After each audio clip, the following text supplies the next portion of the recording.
I wanted to introduce you to the new member of my household.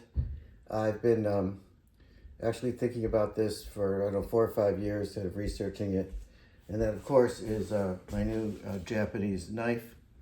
I'll bring it closer, I think. And it's, we'll focus it. It's called a bunka in style.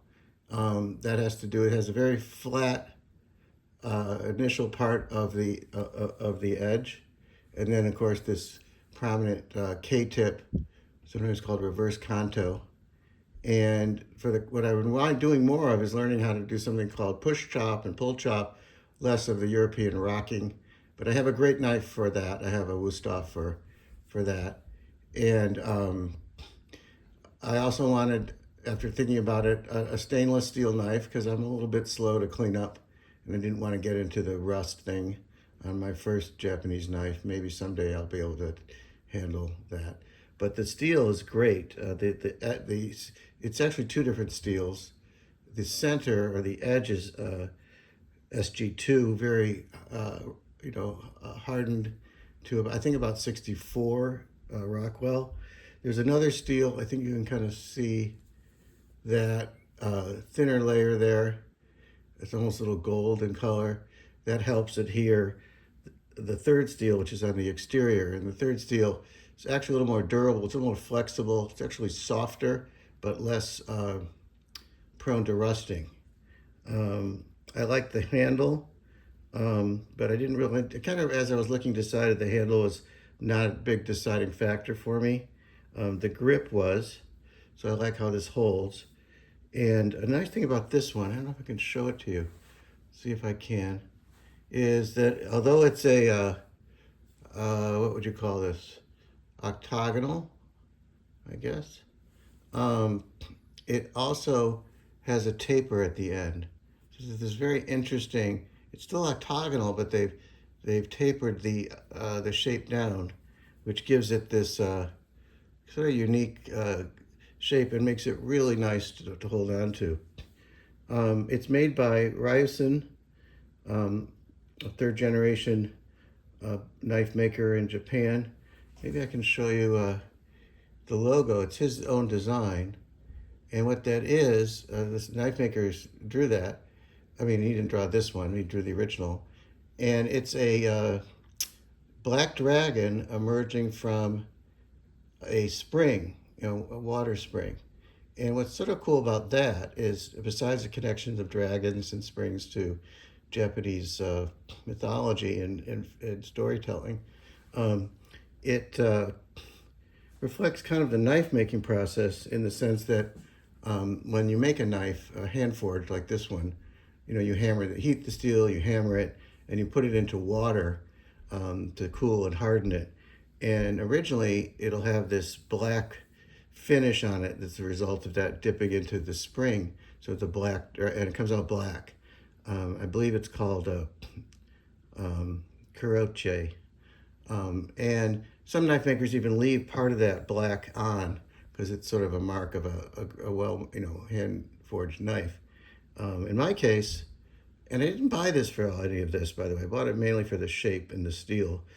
It's hammered, and then there's this, I think it's called Nishiji finish, which almost looks like, pear skin, which is in fact what Nishiji means, or Nishija, something like that.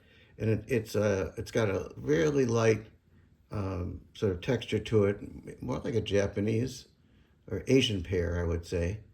And that's kind of cool. But again, some people think the dimples and the Nishiji finish helps release food.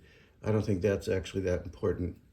I do like the fact that it's thin but has a taper to it. Let's see if I can show you that. So this has also been sanded smooth, which I like. But it does taper down to that tip, but it has some thickness here, and I think that actually helps in food release. Well, let me slide this over. This is also my new dish. I got that little tray, and I use a bench scraper, and I set that at the end of the bench scraper. And you know what? Let's zoom in. All right, so I'm about to actually have breakfast, and I do like apple in my oatmeal. So I'll try cutting. I'm a little bit new to this knife. Oh, and I wanted to say that I tried to buy this knife locally and shop locally, but I went to two stores, one kitchen store and one a knife store, and they actually didn't seem to know very much about knives, or at least weren't willing to tell me about it. Or when one store had some really nice knives, but they were just out of my budget range. So I ended up getting this Ryusen-Hamono from Gage at the Sharp Knife Store, which has a great website, but they have a physical shop in Hamilton, Ontario. And he gave me great advice on specific questions that I had and tips, and helped me choose this knife. He even sent me photographs of different ones because they all have a little slightly different finish. They're handmade. Also, it's kind of fun that this is Canadian walnut. So I bought the knife from a Canadian shop, and I got Canadian walnut. Anyway, shout out to Gage and Sharp Knife Shop. Sharp Knife Shop also has some very informative YouTubes, much better than this one, I think. But anyway, this is my experience. Okay, so here's an apple. I think the first thing I'm going to do is sort of make it more stable. And as I said, I'm learning how to use this, so it's not completely clear how well I'll do with this. But it's stable, and I'm going to take some slices out of it like this until I get to the core, or near the core. And I think I'll do that again on the other side. It slides right through, not like butter. That doesn't feel as good as this. And it also doesn't split it. I don't hear like when you split wood, there's no crack at the end of it. It's a really nice clean cut. So what do I do next? I like little cubes in my oatmeal. Well, let's do some push cuts. I'll just do this.